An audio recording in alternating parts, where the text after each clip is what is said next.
Welcome everybody to Delay of Game, a podcast, an opportunity for me just to share my sports opinions, my outlooks, my picks. So ride with me on my journey as I just share what I've been thinking about what's going on. In this instance, specifically with the NBA playoffs, we're going to take our time and go through all the matchups just to go over a brief overview of what's been going on or what has already happened in reference to the Nets, and then looking forward into the second round. I am Matthew Mills. I hope that you stick with me on this journey as we go through. Starting with the Western Conference, we're looking at the Suns versus the Pelicans, a series that I personally didn't think it was going to take the turn that it did with what's going on. We all know that the series changed once Book went down, and we don't know when he's coming back. But those Pelicans have been on a tear to end the season, especially with the addition of CJ McCollum. I think it's been great for them, and they've been taking off. They're young, they're hungry, they've been going after Chris Paul defensively. I think the big thing for Phoenix to even come out of the first round is that Chris Paul needs some help. I think DeAndre Ayton has been playing good on the offensive end, but he does have to step it up a little bit on the defensive end also. And I think that they just need to try to hold it together as much as possible until Devin Booker can come back. But I definitely think it's going to be tough.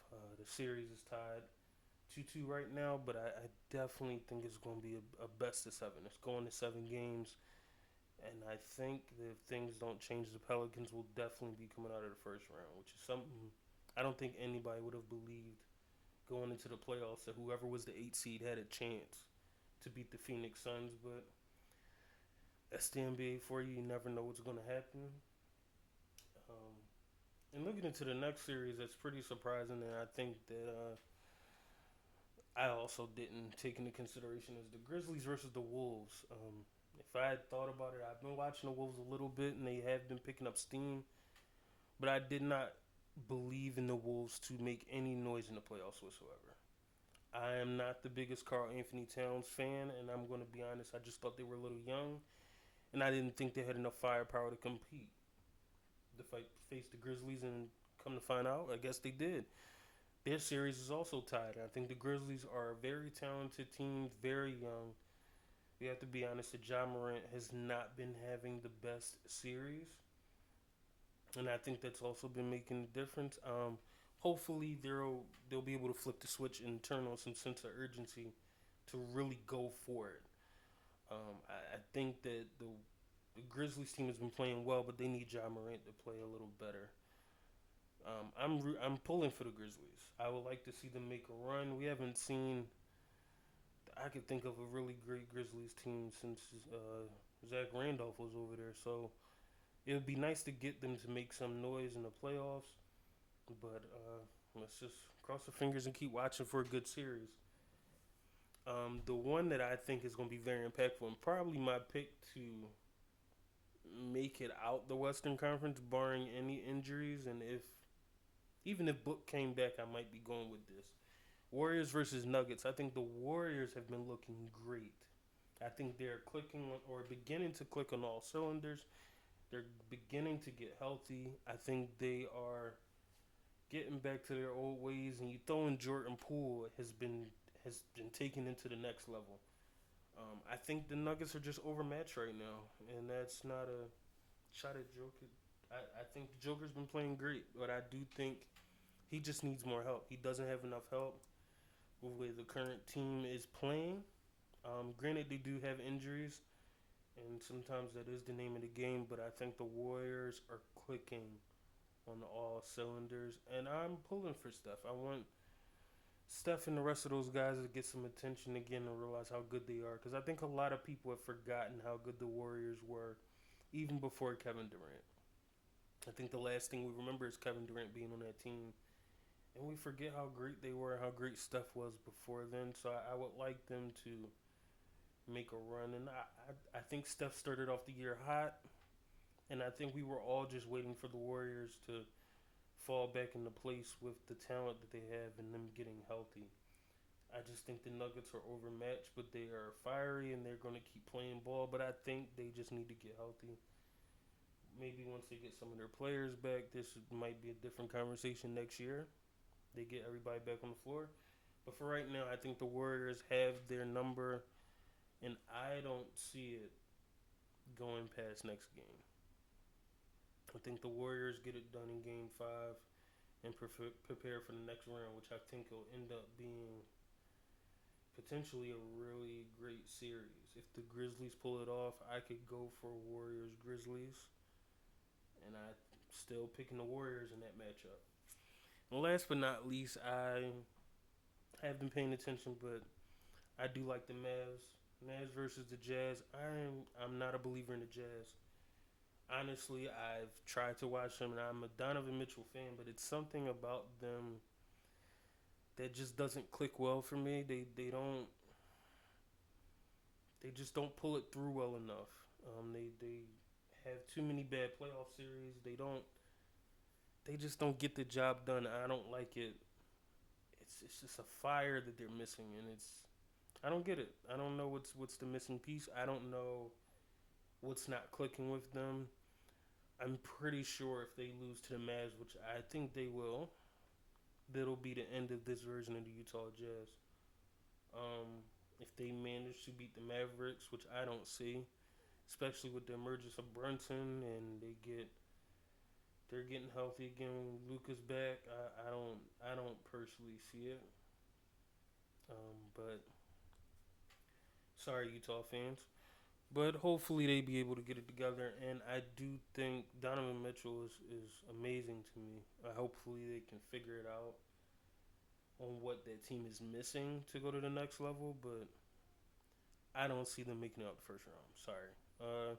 And that I guess could be a knock on Donovan Mitchell, but I do think he's balling. He's had a few struggle games, but I think he's been balling across the board. I do think that it's just a bad matchup too. I think it's just a bad matchup. I think it puts Rudy Gobert in a rough spot. Um, so I don't think it should be all on them, but I've been feeling this way for years that it's something about Utah in the playoffs that it's not doing it. So I do think something needs to be done. But we all know the Eastern Conference is the conference that's been delivering on these series. First one was looking at the Heat and the Hawks. I like the Hawks. I think they are a very good team. I think they got a little bad injury at the end of the season, but I still don't think I would have picked them against Miami. But I love the way they play. I love the fact that they play hard. Trey Young has been struggling, but I am a fan of Ice Trey. I think that he gives it all that he has. Even at his limited size, he has a good game. Um, I think the Heat is just too talented on defense. And I won't say he's getting exposed because I think we already kind of knew his limitations. We all knew he was a volume shooter. We knew that there was some limitations in his game, but you can't deny that he plays hard, and I think he loves the game and he loves his team. But this is Miami's series to lose. I think Miami's ready to go to the next round, and I thought Atlanta was going to win the game, so that's not surprising to me. But Miami handled business. I think they're going to move forward easily. Now the second round matchup is going to be very interesting, um, especially considering that it looks like it could be the Sixers, but who knows with the way that series is going? So we'll address that in a second. But kudos to the Heat. I was a Heat fan when Dwayne Wade was in the league, and I am a fan of Jimmy Butler. I always think that he has a level of tenacity and fire and the desire to win. I think that Oladipo getting healthy will be very helpful. Hopefully, they can get Kyle Lowry back on the floor consistently. He won't have any more problems with his injuries. I think them at full strength would be a tough out for anybody. So I'm looking forward to the next round, and we'll see what happens. Um, but injuries have definitely taken a toll, especially when you start taking into consideration the Bucks Bulls series.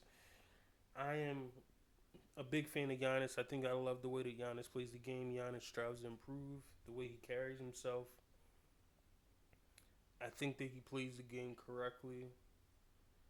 And I was glad that he won last year. I was glad that he was able to put some of the naysayers to rest. But he has a tough out. Excuse me. He has a tough out with Middleton getting injured. Gladly, Bobby Portis was able to come back and step up for him. But I do think the injury to Middleton will not be good. I think Middleton's very much a key piece to that team. Defensively, offensively, he can go either way of the spectrum. He can go nuclear and score 40. He can give you a solid 15 to 20. I think he is a vital piece to that offense and to that team. I remember reading they said Middleton is definitely going to be out the first round. They were looking at, excuse me, 2 to 3 weeks. So we'll see if it ends up lasting that long, but I definitely don't think. I think that Milwaukee will handle the Bulls easily. Surprising me how quickly they're doing it since Middleton went down. The Bucks were able to win 2 games pretty easily, and I'm sure they can win one more without a problem. I do think this will become interesting in the second round. Given that Milwaukee will have to go against the Celtics, which are a team on fire that we'll talk about next. I think that will be a very tough series for them, but I think the Bucks will take out the Bulls without a problem. I think that I won't say the Bulls were pretenders, but I don't think they were. They took a bad matchup. The top four was pretty rough to go against, and I think the Bulls would have had some trouble anyway. I do think Lonzo Ball makes difference in that offense more than people think he does. I think he's very impactful on both ends of the floor, and he's a good floor general. I think that the Bulls are missing him, but Giannis is definitely making out the first round. He's strong enough to pull the Bucks through. And then when we get to the next series that's actually over, Celtics versus Nets. This one, shocking. I think everybody watching the playoffs had a feeling that the Nets, if the Nets could sneak into the playoffs, they could make an impact. They could do some things, and whoever went against them wouldn't want to go against them. I personally think teams might have been ducking them because I think we all was in on Kevin Durant and Kyrie Irving together are going to be a problem. We, I think we all subconsciously knew Ben Simmons wasn't going to play for whatever reason that's going on. We'll stick with the injury reason, but the point is, we all thought that Brooklyn was going to be a problem, and I was completely wrong. They came in against the Celtics, came one, and it was very competitive. And you can say, okay, it was a lucky layup. I thought it was good basketball play, but sometimes plays like that happen. They can't be avoided. You can make the argument the previous possession they could have executed a little better and probably got a score off of that possession. But sometimes that's just the way the game falls. The Celtics made a good play at the end, and they played better as a unit, and because of that, they won Game 1. I personally thought that, with all the drama with Kyrie and Boston, I said, well, maybe Game 2 will be different. That the Nets will be able to pull this off. I personally thought it would at least went to 6 or 7 games, and I'm trying to be very PC, but let's call it what it is. KD didn't even show up for the series. Kevin Durant, I guess, decided to go on vacation early. I guess he decided he didn't want to be who he was. He didn't want to be a superstar that day. He was just there to collect the check.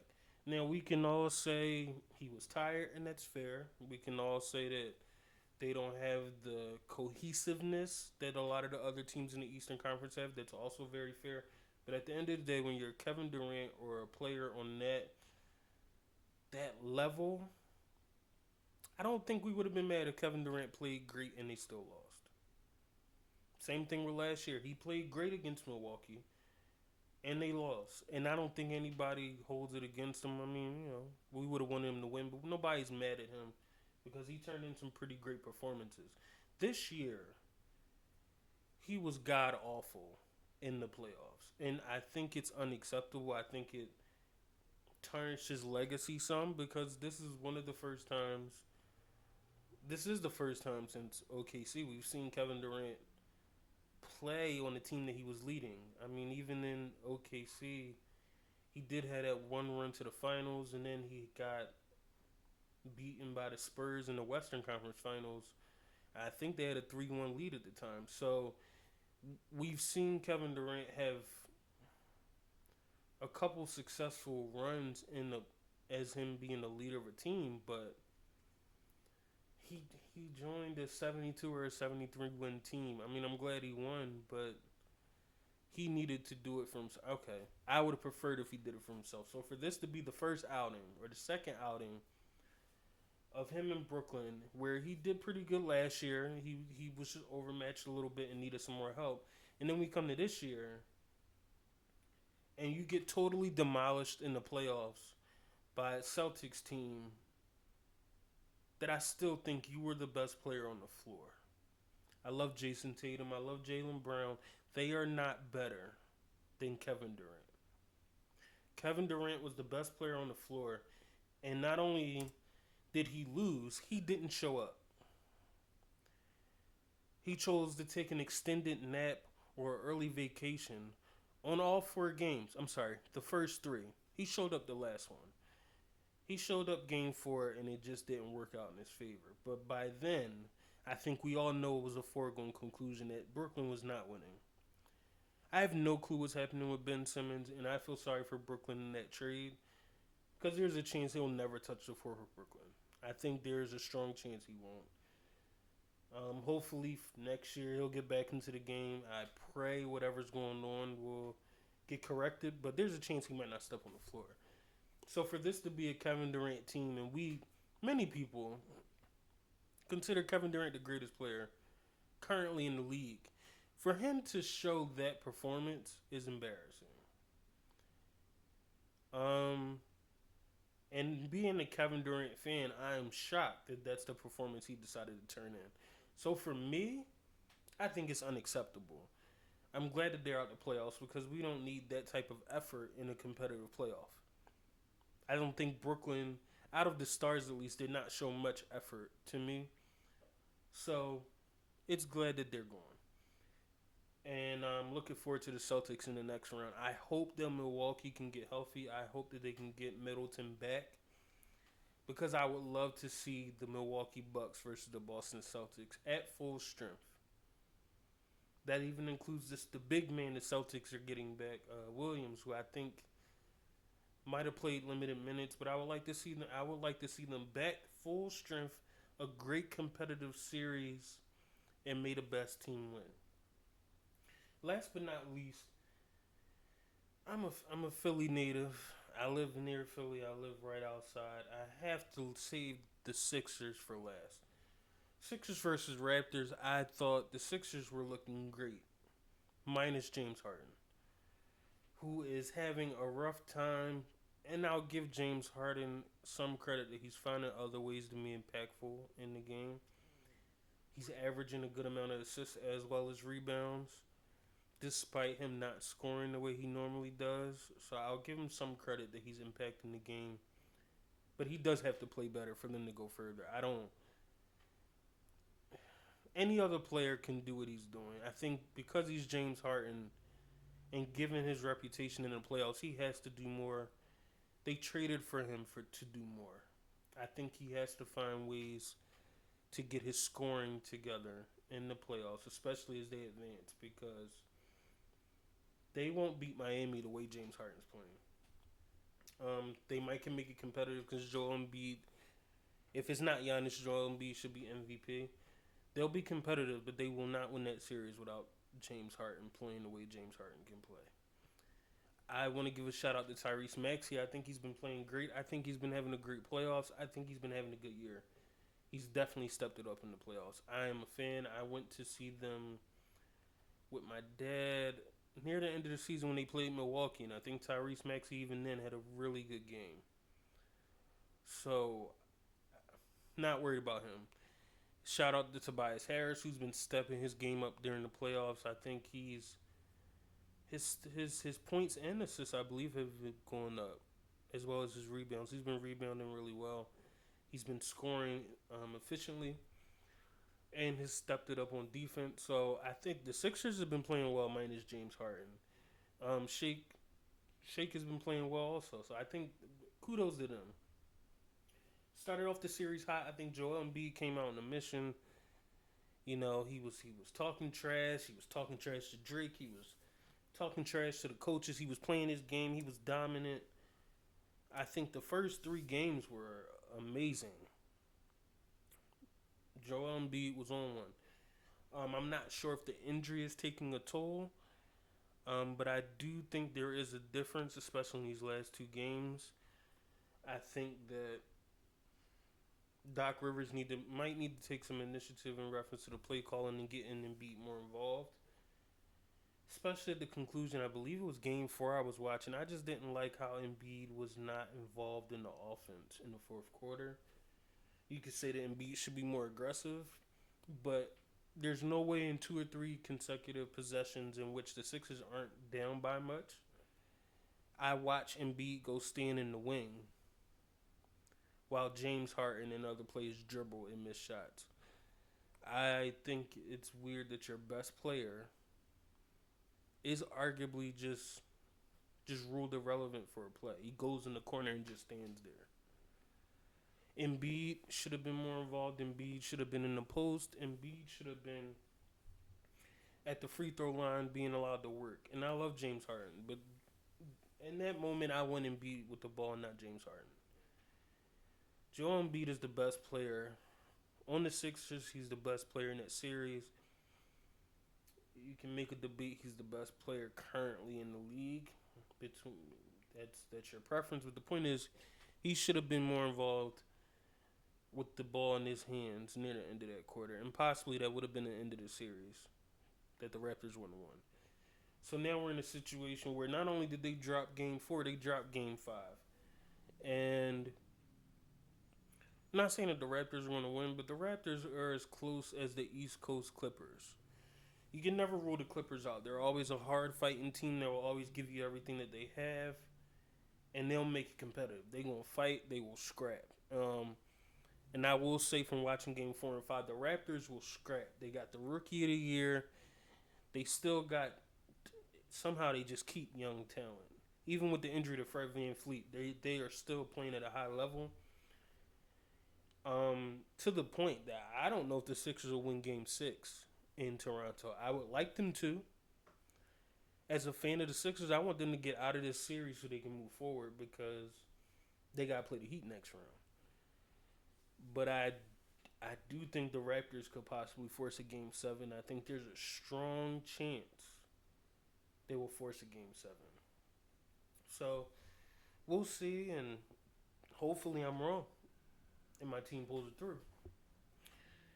And hopefully Joel Embiid will be Joel Embiid and not get the ball. Hopefully James Harden will finally step up. I think he just needs one good playoff run. Chris Paul was not the greatest in a lot. He wasn't the most successful in playoffs. And he had one great run last year. I mean, he's had some good series. Don't get me wrong. But that one run to the finals was vindication for a lot of people. So maybe James Harden needs his one run. Maybe he needs that 1 year to prove he could be successful in the playoffs, and that's what people will need. So hopefully James Harden steps it up. We're going to continue to see a lot of great series in the first round just to wrap up. But I would like to call out Ja Morant. Ja Morant, you have to show up. I like the Timberwolves. They should not win this series. They should be put to rest. And this is completely at Ja Morant's feet. They need to be put to rest. Your team follows your lead, so do what you do. That's my challenge to you. Do what you do. And Joel Embiid, you need to be the MVP. You need to be the monster we know that you can be. Not to be passive. I don't want to see you clapping at the end of games because you think the refs were helping the other team. I don't need that. I need Joel Embiid to be the monster and the animal we both know he can be in this series. It's put up or shut up. We don't have time for you to play games. Joel Embiid needs to end this series so we can move on to the second round. And that's all I have for today. I just wanted to give my opinions on the playoffs. We've been seeing some great series, and I think it's going to get better in the second round. We got the NFL draft coming up, so hopefully the Eagles get some support for Jalen Hurts and actually build further around him. I saw some things about them possibly drafting another Alabama receiver, so who knows? We'll see. But I will thank you all for listening, and thank you for those that haven't started listening yet. But hopefully, I will get to talk to you guys later on the next episode of Delayed Game. Goodbye and have a good day.